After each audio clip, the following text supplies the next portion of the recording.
நாங்கள் இந்த ட்ரோன்கள் ஆராய்ச்சியில் ஈடுபடுறதுனால அவராக வந்தார், எங்களுக்கு ஹெல்ப் பண்ணார், வாலண்டியராக ஹெல்ப் பண்ணார். எங்களோட பைலட்ஸுங்க இருந்தாங்க அப்போ.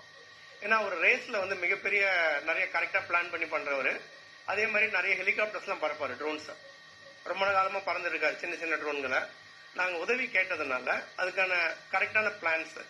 ஓகே, இந்த மாதிரி ஒரு 25 கிலோமீட்டர் தாண்டி இருக்கிற இடத்துக்கு போனோம்னா ஃபர்ஸ்ட் 5 நிமிஷம் எவ்வளோ தூரத்தை கிடக்கிறது, அடுத்த 5 நிமிஷம் எங்கே நடக்கிறது, எவ்வளோ ஸ்பீடு செட் பண்ணணும், சர்க்கியூட் எப்படி ஃபிட் பண்ணணும், ஒரு இன்டர்நேஷனல் டீமுக்கு போகிற அளவுக்கு எந்த மாதிரி போகணுன்றது நிறைய கைடன்ஸ் கொடுத்தாரு. அந்த கைடன்ஸ்னால அந்த போட்டியில் வெற்றியும் பெற்றோம். அப்போ ஆஸ்திரேலியாவில் நடைபெற்ற போட்டியில் அந்த போட்டியை வெற்றி பெற்றுட்டு அந்த காம்படிஷனே க்ளோஸ் பண்ணிட்டாங்க. அப்போ அதில் இருக்கிற சேலஞ்சஸை வந்து எல்லாமே நல்லிஃபை பண்ணிட்டோம். அதில் வந்த ஒரு எக்ஸ்பீரியன்ஸ் வந்து எங்களுக்கு ரொம்ப உதவிகரமாக இருக்கு. அந்த எக்ஸ்பீரியன்ஸ் வச்சு தான் மிகப்பெரிய ட்ரோன்ஸ்க்கெல்லாம் பண்ணிட்டு இருக்கோம். மேபி சார் இப்போ வந்து பிஸியாக ஷூட்டிங்கில் இருக்கிறதுனால அவர் வெகு சீக்கிரத்தில் முடிஞ்சவன வந்து ஜாயின் பண்ணுவார்னு எதிர்பார்த்துட்டு இருக்கோம்.